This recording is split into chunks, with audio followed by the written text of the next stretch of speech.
for documentation purposes, what Yeah. is your name? Isah the Prince. Isah the Prince is my name. Dope. And then Yeah, what do you Isah do? of my stage name, Isah the Prince. Yeah. Sure. And I always say, what do you do for a living? Um, I'm I'm a musical artist first and foremost, because that's my biggest passion. But I'm more of a creative being. Like, so I'm into screenplay. Like, I'm making movies. I'm writing a novel. Yeah, I do a bunch of stuff, but I'm a musical artist first and foremost.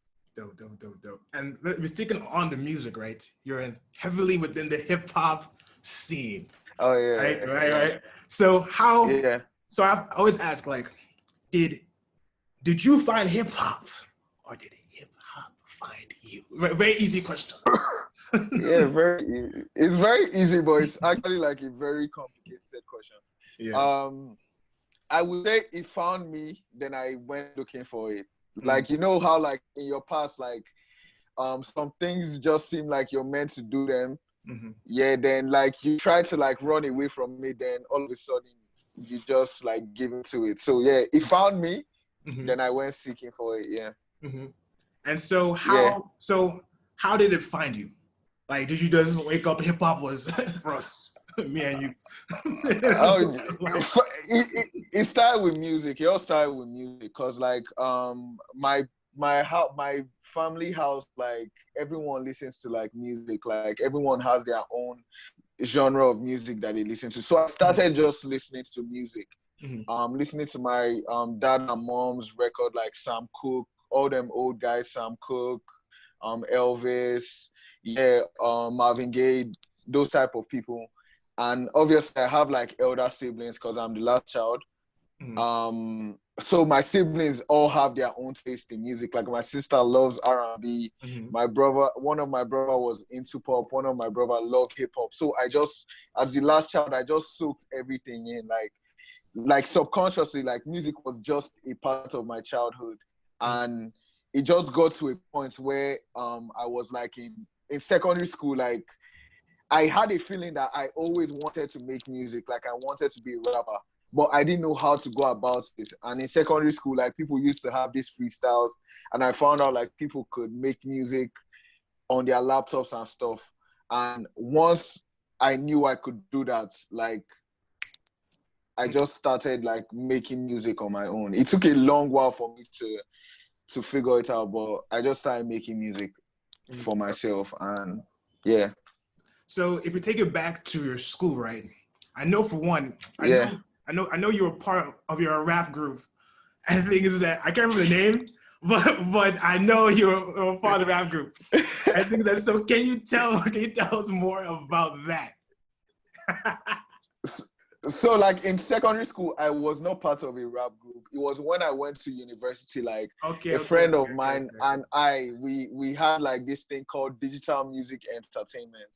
So yeah, that was our rap group. Yeah, that was our rap group. It was short-lived, but that was our rap group. No, but that's why I learned everything I still build on today. So I think that, so it was almost like, I guess it started slowly, but if you come to realize that it was almost meant to happen, like you're on the right path. You're like, when you say hip hop found you in a way, right? Yeah, I'll say music found me. Let me not say hip hop. Music found me. Yeah. Dope. No, because I know you have a lot of because honestly, I've been jamming to all your songs, like was a Purple Heart, Color Purple. And the thing is that like are you serious? The Purple Journal nice. EP, you know, I even yeah. let me even tell you something. I was going to tell you towards the end, but things that yeah, on your Instagram, right? You have you said that your old, was it the mixtape Road to the Riches? Road to the Riches. Right? I think that, so you know what? I read you said that something like you erased it from the internet.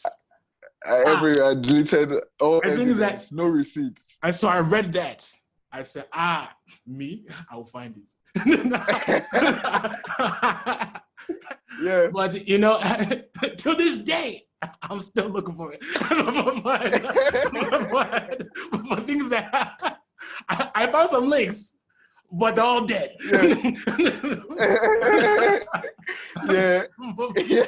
But the thing is Nah, that you can't find it. I was It's like, where only is on this my thing? laptop. Yeah.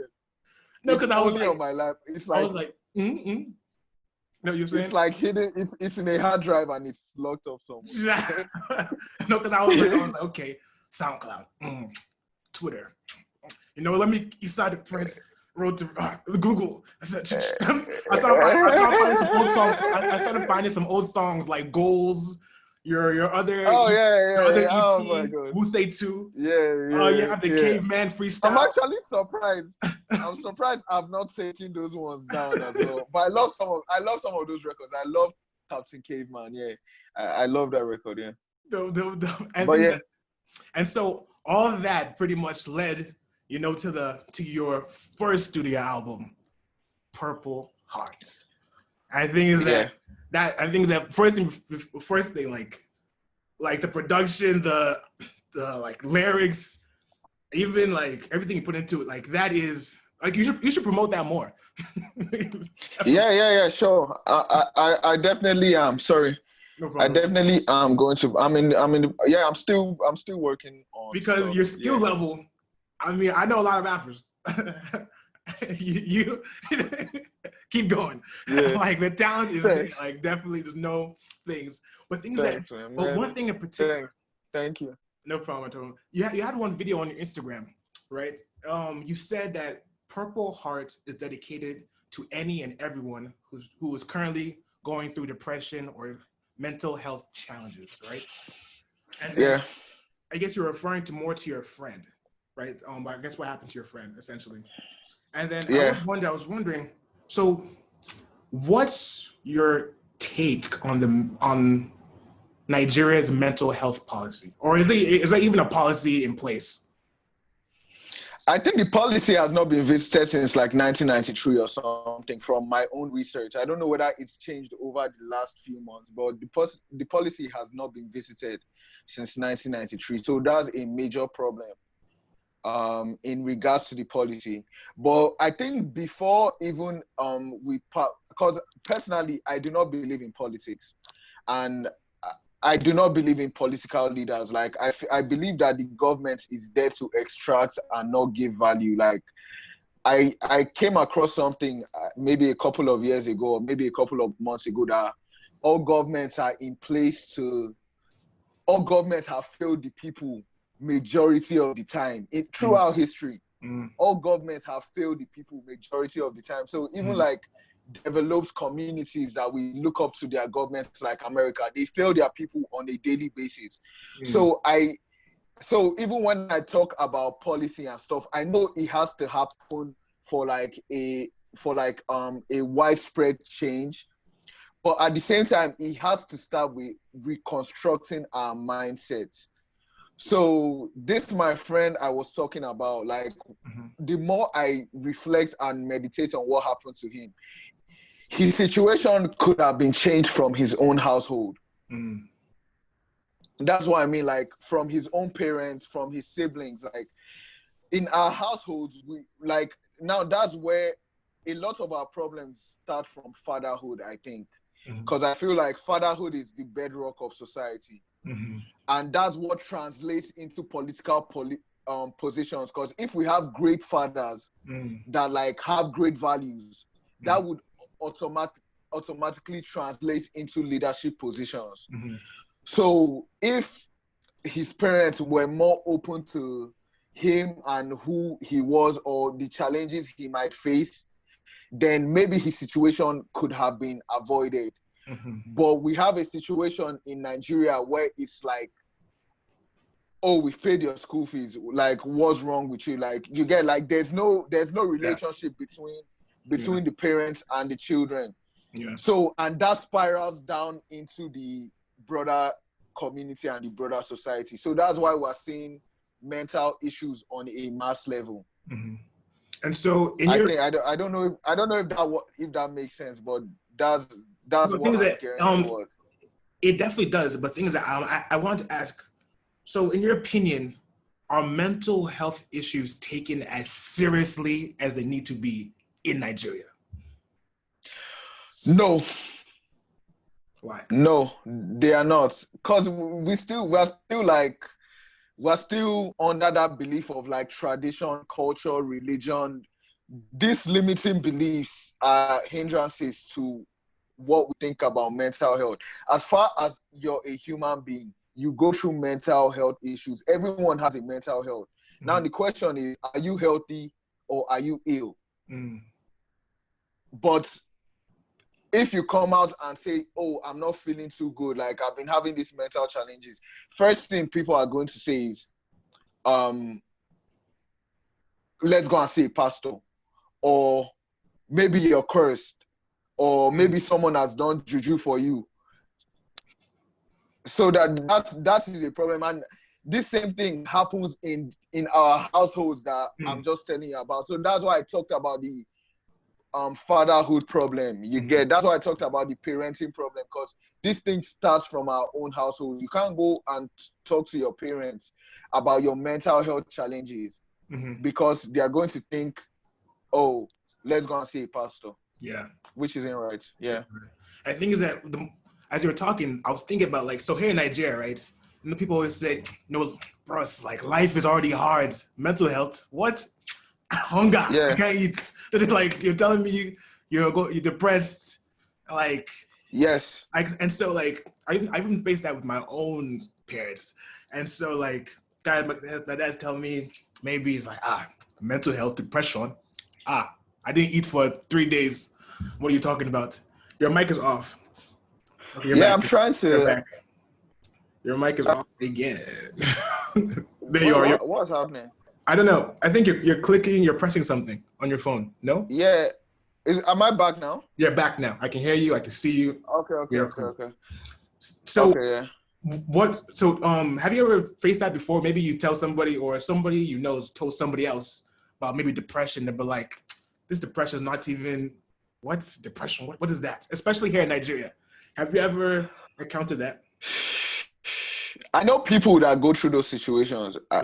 I like, because the thing is, a lot of these things, I have a lot of conversations with people about it. Hmm. So I know people's situations, Yeah. and I know when people open up to other people, Hmm. they are not taken seriously. Mm. But personally, like, I'm such a reflective person Hmm. to the point that I just have like a few people that I can talk to and about certain situations, and I I have so much faith in those people, and those people are accurate thinkers to the point that they are all ears. Hmm. Like, I listen to them and they listen to me, so I don't have that problem that I would go and tell someone that doesn't believe me. Because first of all, I don't talk to too many people Hmm. about my own situations, because I'm self I'm self-aware to the point that I always figure it out Hmm. somehow. But I know a lot of people that deal with these situations. For example, my friend that just died, that's a perfect example, Hmm. since we've talked about that already. Hmm. Yeah, I think is that Yeah. I really wanted to even talk about it because like it's definitely something that should be, like you said, like taken more seriously here, and even like around the world, really. And the thing is that I'm happy that Around the world, yeah, yeah. our generation is making it obvious because these things are not new. People in 1930, 1920 faced these things, but Exactly. It's a they didn't know what to human call thing. it. It's a human thing. You Yeah, know? it's a human thing. It's a human thing. Yeah, and essentially, so I mean, we can only pray for Nigeria to get better, but it's definitely an issue that is there. I think it's, Man, the funny thing is, like, we can't even pray for Nigeria to get better. Like, I'm getting to the point where I'm beginning to think like we have to make Nigeria better. Like, we have to make Nigeria mm, better, especially the young people.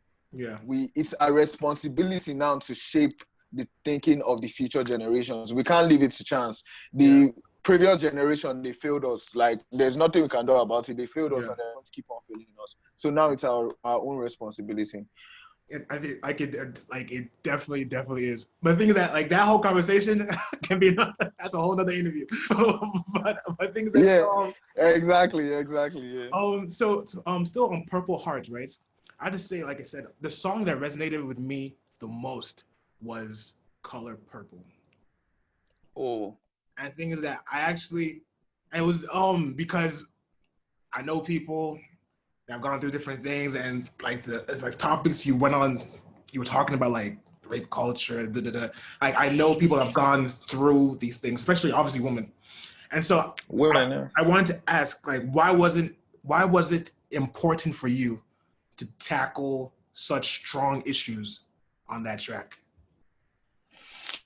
Because you pretty much just answered the question. Like, I'm just like you. Like, I know a lot of people that have been in that situation. Like, people so close to me, and people close to me, and just randomly, like, I see everything out there. Like, I'm pretty much aware with what's going on, and it's actually crazy that I made the song and we're still I made the song last year, and we're still talking about the same issues this year, and it's actually even more.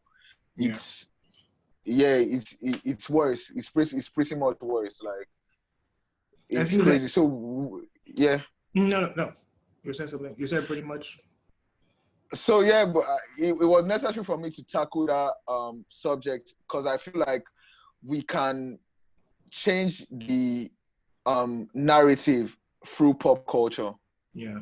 And at this point, that's my goal. I need to be able to change the narrative and further the conversations through music, which is a big part of pop culture. So that's why I did that. The favorite part I loved about it was Onize. You know, Oh my god, I'm still gonna talk to her in the future. But thing is that I love the part she said you beat me black and blue, and like that, like it was just like because of like double entendre. It was just very interesting. Yeah.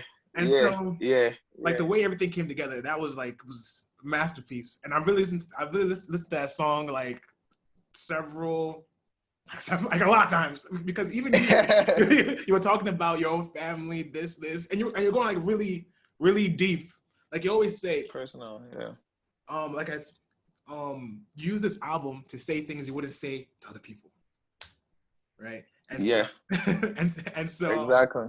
And so I really understood that because the music is almost, I guess, would be your escape. You know, would I be correct in saying that?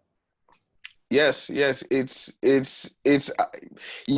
escape, but more like therapy. There you go. That's the word.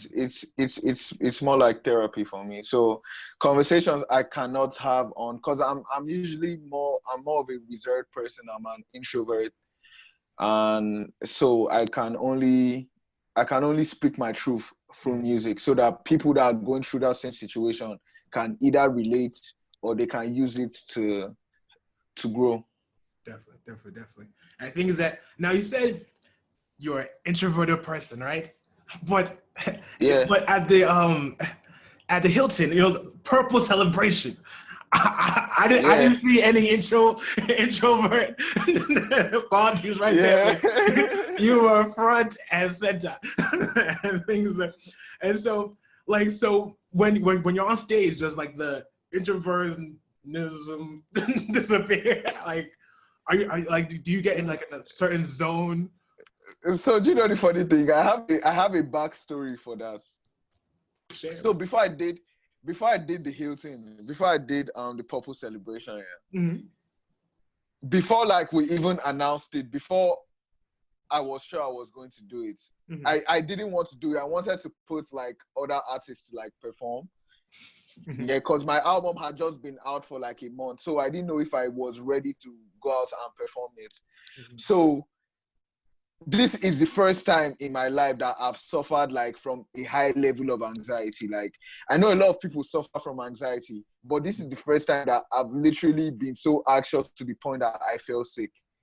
So like I actually like felt sick before I made the announcement, just thinking about doing that show. You get like just thinking about doing it, like just imagine the thoughts in my head. So I like literally felt sick, and I never fall sick. Like I hardly fall sick. So when I came out of the sickness, I was just like, fuck it, I'm doing this. Let's go. And we announced the date and we did it. So, and it's like I just transformed into another person on stage. Like it was like it wasn't even me.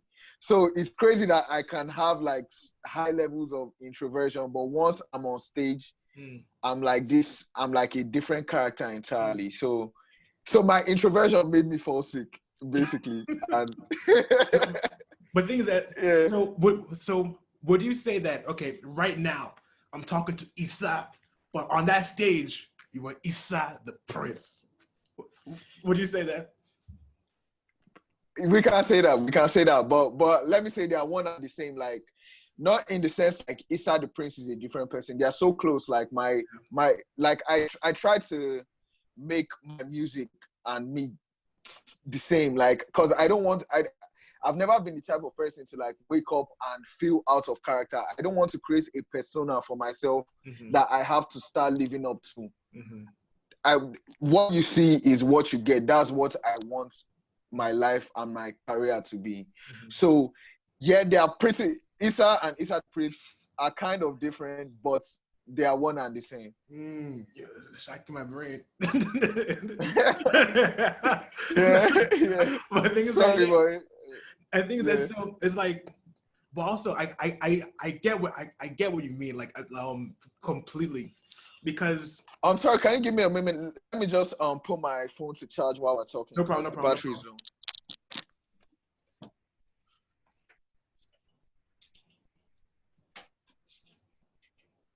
Oh damn.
Yeah, hello? Yeah, I'm back. Can you hear me? I can hear you loud and clear, loud and clear. Yeah, I think this, and so I was saying that like I completely understand what like you mean when, or no, I understand the situation whereby in your normal life you might be introverted, but once you reach that stage, once you feel like you're walking in your purpose in a way, it gives you strength. It gives you I know it just turns you into what you're meant to be. Yes. And so I think And I love the word. I love the word you use, purpose. I love that word. Like that's like my favorite word in the world. Why? Because everyone has a purpose, and you need to work. You need to work in your purpose. Yeah. If not, you're going to feel empty. Now, the thing is that not everybody, like for example, if they ask you, you might know your purpose, right?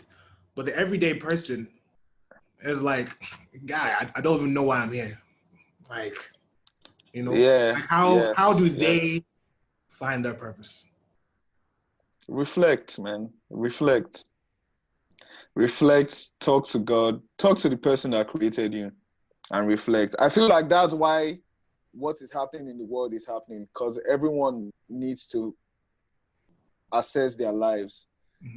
So, and you can't assess your life by always going clubbing, by being in touch with sports. You need to be alone. You need solitude. Solitude is a good recipe, is the major recipe for growth. So, yeah. I say solitude. So I'm imagining like all the extroverts and he also said like finding God, right? Some people don't believe in God. So what do you tell them? How do they find their purpose? Or is it a one-way street? It's for me, it's one way. And when I say God, I don't mean religion. I don't mean you have to like follow a religious creed. A religious creed can help you get there. But I don't feel like you necessarily need to follow a religious creed. But in regards to God, like there has to be a higher being. controlling us. Like that's where belief comes in. I can't tell anyone what to believe, but from my own experience, there has to be something higher. Look at nature. Like there's a perfection to nature that wouldn't have come about without a higher being. Definitely. So yeah. And the thing is that there's only one way to that. I mean, yeah, I think is that, and I'm definitely in the same, like, even people that say we're the only ones in the universe. So you think in this whole big universe, it's only us on this earth that are alive and walk around. Whoever says that just has a big ego. Yeah. Whoever says that just has a big ego, because at the end of the day, we're nothing like if I put something up on my Instagram the other day, like if you take a picture from another planet, none of us is going to be seen. Not one person is going to be seen. So in reality, we are nothing. Like the same way we look at sands on the ground, we are nothing. But at the same time, we are everything. Mate, you're spitting bars, man.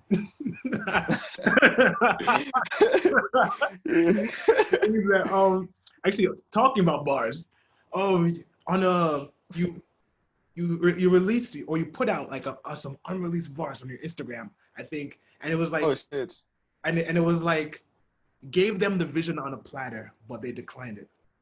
Now I'm on course to be the greatest, and they can't deny it. Right? They said unreleased. Right? Yes. Right? And I think that when you say you gave them the vision on a platter, but they declined it, are you talking about a record label, a particular artist, a friend, your parents? people. Oh no, me, my parents have my parents have always been supportive. My dad is late, but my parents have always been supportive.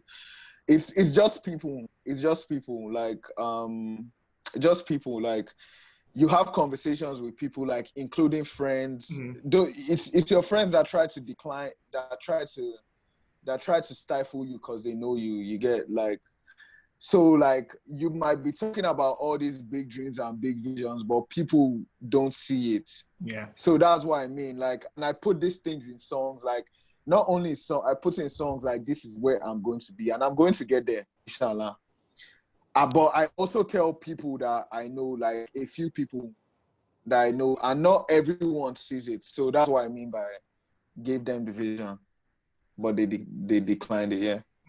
The thing is that like that one sinks deep into my heart. I mean, you don't like like even this project that's happening right now. Like if you tell the guy, this is what they talk to people, and it's like, so I understand to the core.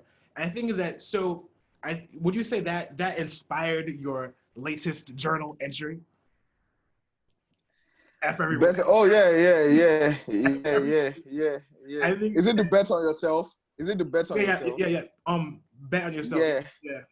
Yeah. So these are things I think about, and these are things I write down.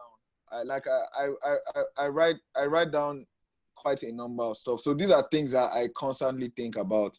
So now I'm just in a space where I'm literally like, fuck everyone. Like I'm like, fuck everyone. Like this is me. Like for the most part of my life, I've felt like, because I've always had this in me. You get, like, I've always had this in me. Just like whatever you're doing right now, you've always had it in you. And everybody has something in themselves. But I've always, like, had to dim my light for people. You get, like, I've always had to, like, narrow myself down for people. And I just got tired. Like, I just got tired of doing that. I'm like, this is me. Like, whoever wants to fuck with me should fuck with me. But you don't have to like me, but at the end of the day, you will respect me. As simple as that. Yeah. And things that, so I understand that, like I said, I understand you to like another extent. Like I understand your struggle and the dimming of light, but thing is that at some point you gotta realize, like, and I guess obviously you've gone to that point. You gotta realize you're like, yo, F you, bro. This is me. Whether you like it or not, I don't care. You know. Yeah. And like, you can't realize Yeah. with one life here, you think I'm like people go their whole lives, maybe when they're now like 80 years old, like, you know what? I should have, if I didn't care about their opinions. And like Exactly. regret, Exactly. that, Exactly. like regret is Yeah. the greatest pain anyone can Yes. feel because you can't even do Yes. anything about it, especially when you're old. Yes. Yes. And the thing about it is everyone, it's around everyone. Like you have people in your life that you've seen, like older people that you know that they have regrets. Like everyone has those people, but like the difference between maybe us and those type of people is because we're aware of it. Like we don't try to run from it. Like I've seen the regret that older people in my life go through, and I'm just like, I can't do that. Like I can't do that to myself. And yeah, that's what forced me to like walk this path I'm presently walking. I think I get that. I think is I even understand more of like when it comes to rap or becomes to really anything you want to do, right?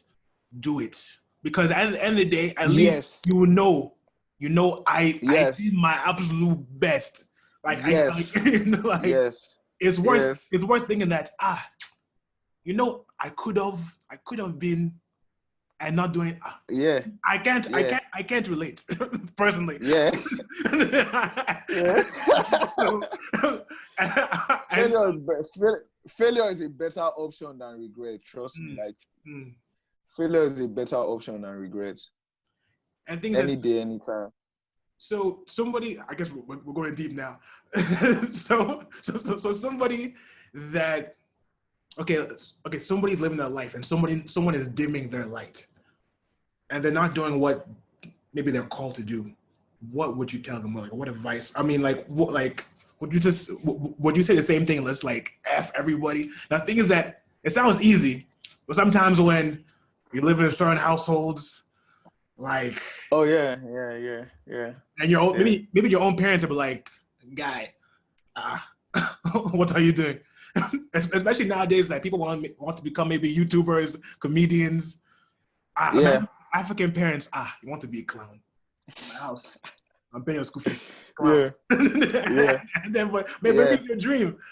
And then, so would you just tell them the same thing? Would you tell them like, F everybody, man, move out? Okay, let me just give a quick disclaimer. Like, Yeah, even in writing, fuck everyone. yeah. I wouldn't say I'm there 100%. I would say I've just like scratched that to like 70%. Mm, Obviously, like I'm still human and some things get to me once in a while. I'm still a work in progress. But when I mean fuck everyone, what I want people to take away the most is that we're all going to die. Death should be everyone's biggest inspiration. mm, We're all going to die. There's no two ways about it. And the crazy thing about you dying is that when you die, your parents are not going to die with you. Like even if you and your parents die in a car crash, you're going to be buried in your coffin alone. mhm, You get like you're going to your grave alone. mm.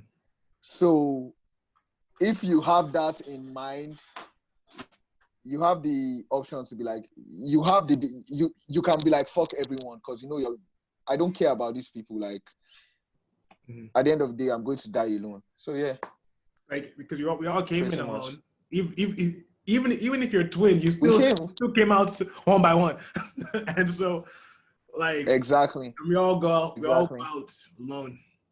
But people fail to realize that, exactly. and some people maybe, for me, when I think about it, some people live as if there's going to be a second try in this life. I don't know, and so I just had to sigh because yeah, that's a major truth. That's a major truth. yeah, and the thing is, That's a major truth. and time is moving. Time very soon. Today will be tomorrow. Tomorrow will be next week, Yeah. and next week will be 3 years ago. All of a sudden, and it's just Like and it's crazy that you talk about time is because like if you're not working in your purpose, yeah, time is working against you. mm, But the moment you begin to work in your purpose, time will work for you. mm-hmm. which is crazy. So time is not a bad thing. It's just how we decide to use it. Definitely. And I think time, depending what you do, can bring growth. Even one thing I always say, like about the past, right? We've all gone through certain things, right? I always say the past is the past. Today's today, and like, like because some people let their past hold them back to what their future should be. Yes, yes, yes, And yeah, and so yeah. that's very deep. I think that's so. I thought that now. I was like, bars. I'm already getting. There, yeah, yeah, there, yeah, there. You should make music. You should go and write a rap song or something. Do you know something? Ah, Well, I used to be a rapper. I used to. And oh back in yeah, no thing is that look. it makes sense. No thing is that so. But thing is that so. I actually have a mixtape that at the same time, no one can find it. Find it. I'm going to find it. I'm going to go and look for it I now. had some rap name, and thing is that, and that was before my voice cracked. So I was like, "Yo, Okay. what's up, guys? Like, yo, all my haters." Oh, don't fucking kill me, no. Yo, I'm fucking dead. I'm dead. Let me tell you a story, right? And so I was so passionate. I didn't have a professional mic or no equipment, but I had a PSP. You know what PSP is, right? Yeah. Okay, so I had PSP. Boom. Then I asked my mother, please give me your flip phone. She gave me her flip phone. So okay, I put the instrumental on the PSP. I went to the phone, voice recorder. I had a closet, a walk-in closet that you can close the door. Studio. Mad. I put the phone on top of the PSP. I said, "What's up, yo? Let's go."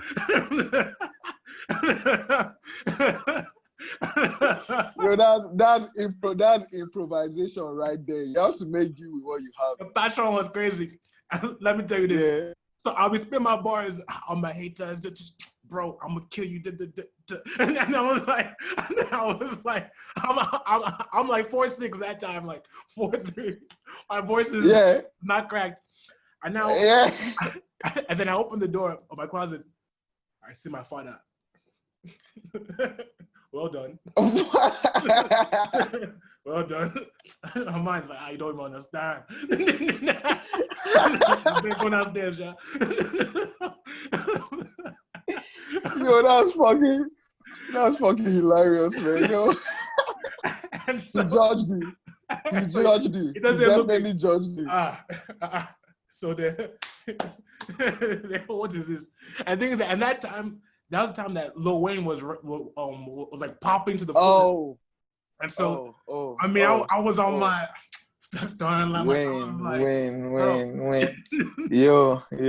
What Wayne did for our generation, man. Well, people forget.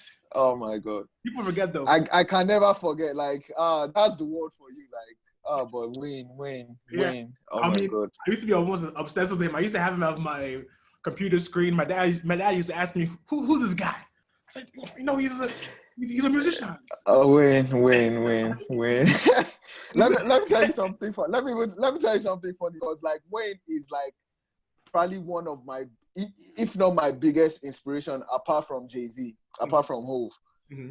So like around that time that Wayne was popping as well, I was maybe like 14 or 15. So I like had my laptop, and like that time, Wayne used to shift the culture so much. Mm-hmm. So anything Wayne does, everyone does it, and it's crazy. Like, he's doing this shit from America, and like we're catching on to it in Nigeria. It's fucking crazy. Mm-hmm. The power of pop culture. Mm-hmm. So this guy, when Wayne was all on this codeine and like rapping about codeine, sipping codeine. So one day I sent them to buy codeine from me. I was like 14. I sent them to go and buy codeine from me. I said, today, shit, I'm going to rap my ass off. I opened my laptop, popped the codeine, opened Acid Pro, put the instrumental. I slept on my laptop.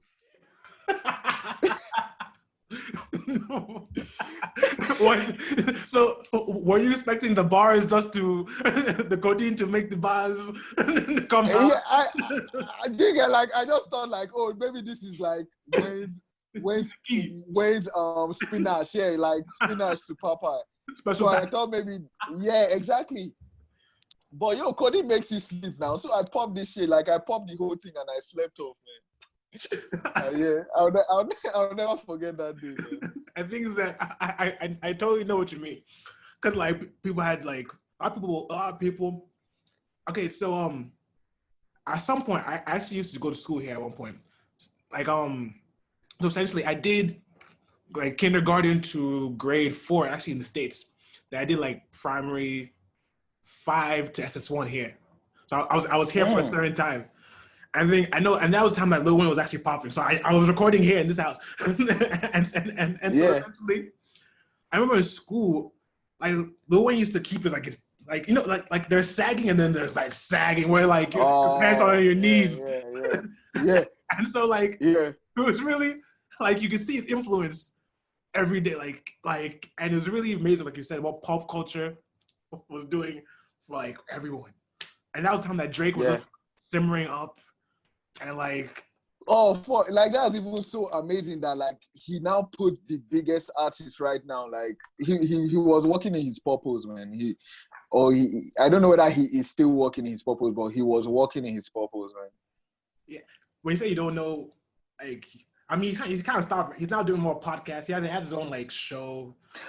Yeah. It Trends seems like he's still working in falling his out, purpose, kind of. but he had a glitch. It seems like he is like getting back on track right now. Yeah. But like from what I'm seeing, that's the problem with success. Like you want something so bad. Like that's actually one legit fear that I have.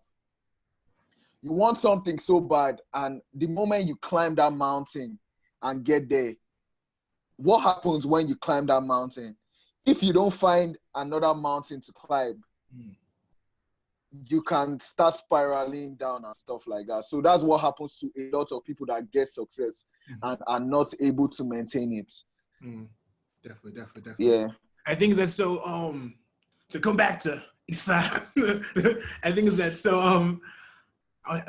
Let me ask you a question. What's your definition of inner engineering?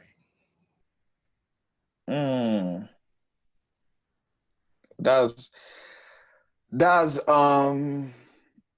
changing your conditioning. That's the best way I can put it. Changing your conditioning, because now we live in a society where everyone has childhood. I believe this, like everyone has childhood traumas. Everyone. And what I mean by childhood trauma is like you've grown up in an environment, whether your family or your society, where you've learned some habits that are counterproductive to your growth and the growth of human nature. So in order to start growing and becoming the best version of yourself, you have to rewire everything that you've been taught by your society, your parents, the schooling system, and everything that you've picked up, and from pop culture as well. Yes. So like, yeah, that's why So like I said, from everything you have picked up, you have to. Like, I love that word, like engineer. Like you have to work. Yeah. And things that you have to. Would you say it's difficult to inner engineer in Nigeria, in particular? It's difficult to inner engineer and everywhere. It's everywhere. But it's definitely worse in Nigeria. It's definitely worse because we are far behind. We're still. So this is what I believe. We have 3 things that are limiting us in Nigeria. The problem is not corruption. The problem is not greed. The problem is not jealousy. The problem is not all that shit. Those are the manifestations of the problem. The problem is actually our limiting beliefs, like our limiting dogmas, like tribe. I just classify them into 3: tribe, culture, and religion. Those are our 3 major problems. And yeah, every other thing is the manifestation. So back to what you asked, like, is it difficult to is it more difficult to inner engineer in Nigeria? Yes, because we are still deeply engrossed in those three problems. Like we've not risen above those three problems. Mhm. Do you think that we'll ever reach over them? I think certain individuals will, and I feel like that is one of my jobs. That's my work. That is my purpose, Mm. to help people break free from these limiting beliefs, or to inspire people to break free from these limiting beliefs through pop culture, Mm. because popular culture is the biggest driver of change Mm. in the times that we live in. And it has been over the last 50 years. It's Mm. not been politics, it's not been religion has played a huge part. Mm. But why I say popular culture is the biggest driver of change is because we're all going to have kids. Mm. Yes. And the things that we feed our kids, at the end of the day, our kids are going to spend more time consuming pop culture than any other thing Mm-hmm. throughout their formative years. So I would take it back to, sorry, I might be a little bit long on this. No, it's fine. Hope you don't mind. We're here for it. So think about Disney Channel and Pixar and all this 21st Century Fox in America. Mm-hmm. When you think back to like Lion King and movies like Lion King, Pinocchio, Alice in Wonderland, Mm. these cartoons have so much meaning behind them. Like the archetypes behind these stories are representative of reality, Mm. of what reality is. And that is why they cut across. That is why they do the box office numbers that they do, because it's a story, it's the human story that every one of us relates to. Mm-hmm. Now, when you see a kid watching Lion King, they might not have the language to understand yet, like when you see a small kid. But the truth is, like, the archetypes are so deep that they understand it at their core being. So Mm. you see a kid like standing up when he's watching like Lion King and he's screaming at the television because he knows what's going on. He can't articulate it, but he knows what's going on. And that is actually like conditioning the child to think in a certain way. Mm. So I'm just using that as an example. Then just imagine when that kid grows up and is listening to hip hop music like Drake, Kendrick Lamar, people talking about drugs and stuff. Mm-hmm. Now, in America, America is not perfect. America is flawed in so many ways because it was built on the wrong foundation. So when I use America as a reference, I'm just using it as an example because they are more advanced than we are. Mm-hmm. So there is a certain level of balance in America in regards to pop culture. You get, so like we have the Lil Uzi Verts and these people that talk about popping, coding and stuff. Yeah. The negative would always outweigh the positive. But the truth is there has to be a balance. In America, they still have people like Kendrick Lamar, Joey Badass, people that speak to the consciousness of people. Mm. In Nigeria, we have no balance. Mm. In Nigeria, we're on the extreme. Like we have one in, sorry, hold on. Yes? Huh? Please ask, boy. One in. Yeah, 1 in 1,000 movies are promoting the right message. Just imagine, I love like some Nollywood movies. Like I enjoy Nollywood comedy and stuff. Like they crack me up. I just saw Living in Bondage. Living in Bondage is an amazing work of art. Mm. We need to go more in line with Living in Bondage. We need to educate people through pop culture. Mm. So that's where I feel like mass re-engineering can come from. Mass inner engineering can come from. So yeah, sorry I took time on that. No, things that so like I understand like through pop culture, like because that's where, like I said, our generation is at. And if you change pop culture, you change everything. Right? Yes. Yeah. Yes. And the thing is that Or it can spark the change. It can spark the change. Let's say it can spark the change. Let's not say it will change everything. Yeah. It can spark the change, yeah. It can build like a foundation for it. It can build a foundation. Think of the music that we hear. Like we're extremists in this. I did a video on my Instagram where I talked about balance.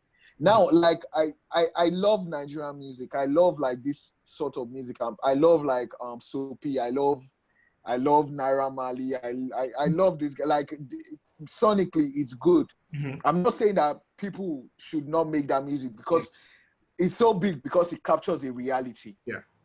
But I'm just saying we need to elevate more intellectual people and smart people into pop culture, so there can be some sort of balance. That's what I'm saying. Only hopefully in time, like you say, more smart people.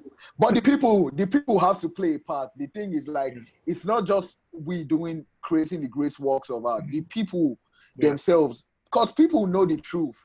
But why do the people just gravitate towards the negative all the time? Just only towards the negative. That's a question we should be asking. Why? Do you have, what do you think? Like, do you have an answer to that? Negative. I mean, okay. For example, like rappers, hip hop, like, you know, like let's go to America real quick. Like the white boy that's living in Bel Air, you know, like big house, like his whole life, no worry, right? He's the biggest YG fan, you know, because to him it's almost like it's entertainment, and like in a weird way, and like the negativity is like it's something that he can't be, or so he relates down those, like, for example, like the most gangster rapper, if you go to the shows, they're all white people in the audience. Yeah. So because rap is pop culture, and it's and a lot of it is negative, right? Killed it. Right? It's almost like a release. As like when I go to this concert, after that dude, pop, pop. But then he now goes home. Hey mom, you know, let's read the Bible. And so you know, and so So is it human nature to like gravitate to the negative? Do you think it's human nature to gravitate towards the negative more than the positive? Yes. Look at, like, are you on Twitter a lot? Like, oh my God. Are you seeing? I can't. Are you seeing Tory Lanez, do it. Meg the Stallion? I can't do it, bro. I can't do Twitter, man. I think that's so. Let's say, you know, nowadays the Me Too movement, they call somebody, okay, or the guy raped somebody allegedly, and the guy, Banj. And the Banj, there you go, and like the negative story comes out, boom, boom, boom, his name is being thrown in the garbage, cancel culture, cancel him. But let's say I don't know what happened, but let's say in the case that it didn't happen, right? And the girl herself comes out and be like, no, it didn't happen. That story will reach like 5 people. But the negativity from the original story has transcended, has gone to different countries. But I don't know if you know what I mean. The negativity travels far. It travels more. I agree with that. Like, I think we will get towards more negative than positive. Even on an individual level, it's easier for you to think negative thoughts than positive thoughts. Definitely. Even look at the news. It's like negative is the default. Definitely. Negative is like our default. Like, if you want to live a positive life, you have to put the work in. Yeah. Which is crazy. Yeah. And things that, but lastly, that statement was like the news. Look at CNN, Fox. If there wasn't negative stories, if there wasn't negativity, it's like, do you think they'll be talking about positive things? Like they live off that. Do you watch the news? Not really. I mean, it's mostly negative. Like every time you talk about CNN, especially nowadays, everyone's dying from coronavirus. Trump is doing this. Trump is being himself. Different, but I get my news honestly from I know Twitter. From Twitter. I'm trending topic. I'm like, oh wow, okay, what happened to this guy? Yeah. And so, and because but you have time. But you have time to disconnect from shit like that, right? Like, yeah, definitely, of course. Social media and stuff. Okay. Yeah. I think that's another thing we need to promote in our culture. Yeah. Like, people need to know when to turn it off. Yeah. But nowadays, like people's whole lives, for some people, if you delete their Instagram account, you might as well just shoot them because that's the whole life. I might be one of those people, though. But no. I actually have the balance. Like Instagram is such a part of our lives right now, so Yeah. I can't say like I would be happy if my Instagram is deleted, Mm-hmm. but I know when to stop. Like it's a job for me. Yeah. Instagram is a job for me. It's not who I am. Yeah. Definitely. But yeah, But for a lot of people, it's who they are. completely. I mean, people are Yeah. even living fake lives, completely fake Oh lives my on God. Instagram. But Yes, then the IG models. that might be. That might be a disorder. What do you mean? A persona? That might be a mental disorder. A disorder? I mean, I don't know because I don't know them personally, but it could. Yeah, but it can. I'm just saying. I don't know these people, but I'm saying it could be a mental disorder. Yeah. For It's you to want to portray something to a certain level of people that you are not, it has to be some sort of disorder. And then I think that disorder is called clout, but what? Cloud disorder, yo, you need to go and trademark that shit. Cloud disorder, that's fucking legendary. Definitely. Yeah. But things that let's go back to you real quick. So, but quick question: is this video being recorded? Is it just the audio being recorded, or is the video recorded? So everything's being recorded, but only the audio gets released. Okay, but I would love to have the video as well. Sure, I can send it to you after. Okay, yeah, sure. No problem. Nice. And things that back to Purple Heart and everything. So I'm going through your Instagram. I guess your documentary really, Purple Sessions. Oh damn, man! You've done your homework, man. You've done your homework, bro. Like those are like amazing, man. I hope they're on YouTube because I love the way you narrated it. Things were happening, like you and your guys, Sute, Aaliyah, Yemi, Jarrell, Evuka, and Mose, and things that like, and the vibe. You even have one thing where the guys were just like, this vibe is like, like different things, and so. Like I said, I hope like put on YouTube. Like those are legendary things, and you. Oh yeah, it's coming on YouTube soon, very soon. Well, there's a couple lines in that that really stood out to me. Right, you said that I treat music as a time marker, right? And I can relate to, like, even I'm a documentary photographer. I document everything, and even if you go to the past people that were on this project, if you go down to the caption, you'll see the exact day and time that like the video portrait was recorded. Because like in 5 years, you can look back and be like, yo, this was exactly what I was doing at this time. Yeah. And so I guess it's obvious, but I was going to ask like why is it important for you to document? You kind of mentioned it, but like, is there any other, like, or more just like, so you can see yourself in the... Okay, so that's an amazing... by the way, like, just before I answer this, I'm so glad I did this. Like, you've done your homework. You're totally interested in what I'm doing. You're taking what you're doing seriously. I appreciate you for this. Thank you. Appreciate it. But so time marker is cause like I kind of have like a vivid memory. I remember things clearly, and that's what translates into the music. But I need to put my truth out there, so that anyone else going through it can help them, or they can use it as a guide. You get, maybe just by relating to it can help them, or they can use it as a guide, or maybe even when I'm just vibing on a song, they can use it as an escape.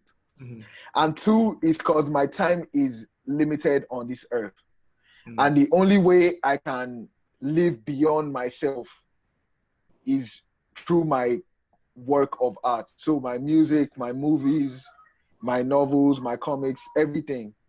And so now let me just take this further to say, like, my approach to making music and creating is like, for some reason, I think a lot about an apocalypse happening. Yeah. And I just think about it. I'm not saying it should happen. I just think if an apocalypse should happen and the only thing that remains is a CD of mine, let's say Purple Heart, for example, 1,000 years from now, and that CD is what remains. Whoever finds that CD, what are they going to, like, first of all, would that CD be relevant in that time? Will it be relevant 1,000 years from now? And would the people like to help advance their lives? So my approach to making music is like, I need to find the principles of life and nature that are timeless. Yeah. And document them. Yeah. Once I document them, they exist in whatever time because they are truths. Yeah. So yeah. Priceless. And like that last line, I think I'll repeat this. I'll repeat that to somebody. Yeah. Document and exist, and things that, because like I feel like documentation, right? It's not even really for you, like you said. It's not for you. People in the future that find it. Maybe your kids. Yes. Things that, like, especially the whole Purple session. Imagine all your kids, like, wow, yo, our granddad, hey. This is how he started. This is how he started. He's the Yeah. coolest guy. Yeah. and things that so I completely get that. And things that more people should document. And because time is going, every day is going, you can never get these things back. But video, you can never get it back. And pictures, you can at least have a certain memory. And for me, like, that's why I think the camera is the most important thing that was created to humanity. Definitely. I think even for this project, right? That's why I chose to do video portraits, because for me, video is a better documentation tool than pictures, because you can look back at the video, you can see your face moves, like you moves. Yeah, it looks, as much as a picture can look real, a video looks realer. Is that why? Well, yeah, and things that so in the future I look back like, wow, okay, this is me when I was 25. This is my voice. You can see your personality. Oh yeah. It makes sense. Makes sense. It makes so much sense. Yeah, and so like, I love that. Your kids, like you think you're the first person to be 17. Me, I was 18. I was 17 too. Look at this video. Yeah. And, like, with the picture, it's more of like, I remember, back in the my video is like clear evidence. But yeah. Definitely. Another line that I wanted to ask you about, it was you were recording, and you said that it's important that an artist is inspired, because when he's not inspired, he begins to think, right? Yes. And then he now begins to force music. Now when I heard that, I was like, shouldn't an artist think so they can create a more polished product? Yes. An artist has to think. An artist has to think. Yeah. Or what I mean by think is, when you're not inspired, like when you're in a studio session, if you're not inspired to make music, like if you're not inspired to get some feelings out, because think about it, thinking is a logical thing. Feeling is an emotional thing. So if you start to overthink music, you're going to start thinking of the business part. Oh, how do I make a hit record? You've turned this into a formula. But when you just get into the studio based off vibes, you can tap into an emotion in the present time, and that emotion is what sells the music. Emotions is what sells music, not logical thinking. So that's what I mean by thinking in that regard. Not saying you don't think about certain things. You have to think about certain things to create it.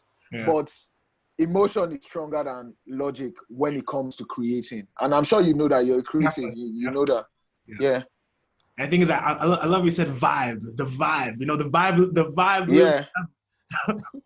And thing is that, and emotions are not going anywhere. So whether you're in Yeah. 3021, whether you're in 1721, the emotion, like as long as somebody Yeah. listens to your work or feels your work, like the emotion, there's some videos I've watched from the past, from the 80s, where you can still feel the emotion of the person recording it. Like for example, Yeah. if you look at American history, the biggest factors, look at Martin Luther King. Like I have a dream, like when like you can hear the emotion, and he died like 3 years ago. Yes. There you go. Yeah. Are you moving around? I see. Yeah. I just need to move because Definitely. yeah, I just need to get better light because. All right, cool. Okay, yeah, we're good. We're good. All right, there you are. Yeah, and so Oh yeah, this is good. that's good. That's good. So do you? I mean, of course, like when You can still see me, yeah? I can see you clearly. Who Yeah. who can you give me an example of somebody maybe in the past that you can feel their emotion when in their work, like maybe Oh man. Kendrick Lamar. Like for me, like my best album is Good Kid, Mad City, right? Like for that, Yeah. like the emotion, the tracks, the vibe. I can Yeah. that the next 50 years and still feel the exact same way on this Yeah. on the day Same. I listen to It's it. crazy because my favorite album is To Pimp a Butterfly, Okay, like ever. dope. Yeah. This is crazy. Kendrick as well. Yeah, Kendrick is just he needs to be studied. He's just like Yeah. He needs to be studied. and But yeah. but he stays on down low. Like he's no Drake and J. Cole. Kendrick now pops out. But like Yeah. Yeah. that Solitude, man. He solitude. probably Like, enjoys like you his said, solitude. Yeah. like you said. Now, staying on Yeah. the same topic of hip hop, right? When someone tells you that hip hop won't work in Nigeria, how do you feel? You know the crazy thing? I think about this a lot because someone has told me.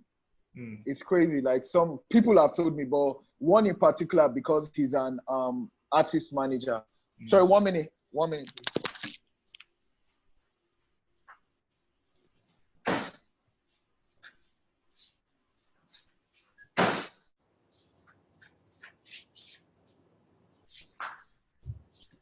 Yeah, I'm back. Sorry, I just had to close the door. For sure. So yeah, and it can't work. Like that not like hip hop can't work. What the person said is a lie. Mm-hmm. Because the truth is hip hop is from Africa. Mm-hmm. Hip hop started from Africa and West Africa in particular. Mm-hmm. Not in the form that it is right now, but the griots, if you have time, just Google the griots of West Africa, GRIOTS, griots. So these are people that just tell stories, like they just sit around in communities and they just start singing stories, like they start telling stories. And that's what evolved because the slaves that were taken to America, if you now do the history, the slaves were taken to America, and that's what was now formed into hip hop from the Bronx and stuff. So I believe Africa actually has a big role to play in hip hop because I feel like hip hop has to come home. Like you get hip hop has, because think about it.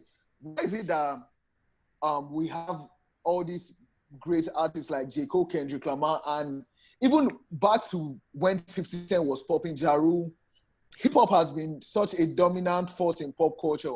And in Nigeria, we've always embraced it. But why don't these people tour Nigeria? Obviously, there's the economical part to it. But are you telling me that if Kendrick Lamar or Drake should come to Nigeria, they are not going to sell out? What? Immediately. They will. So we just don't have. We've not had hip hop. Obviously, we've had MI to see, but we've not had hip hop. They've played their parts, but now it is up to the next generation to take it to the next level, and that's what I feel I'm here for. Like, hip hop has to be a force to be reckoned with in Nigeria, and I've seen a bunch of people that are walking that line as well. And I'm going to tell you, hip hop is going to be a dominant force in Nigeria over the next 10 years. Like, it cannot be escaped. So anyone that says that hip hop will not work just doesn't understand what is about to happen. No, the thing is, because I was going to ask you, like, so people that say hip hop doesn't work, like, work here in Nigeria, I'm like, are you okay? I mean, like, and things that so because I understand what you mean, because especially during these times, the hip-hop's being more accepted these days. I know back Yes. hip-hop these to, I mean, hip-hop, right? At the same time, right? You look at depending on the artist, you turn on their video, you see the girls, you see the bottles, you see this, and then people are like, this one cannot be accepted in this country. So that's how people work. But now with social media, the internet, and like, there's no gatekeepers anymore. Like, no gatekeepers, man. Even if your parent says, "Look, Isah, don't watch this," go on my phone, at my bed, to the internet, watch it for the next how many. So you can't stop it. And then people like you are here to like push it to the next level, because you're taking it seriously, you're documenting it. I mean, you guys, and like the energy vibe. Even I'm going to ask you later about even CC Abuja. Like, you even like, you're pushing it at the hardest level, and I respect that. Because the powers that be, they don't want us. Don't want in reality, the powers that be, they don't want us to occupy these positions, because they know we're not here to play. Like, they know once we come in, we're going to fuck everything up for everybody.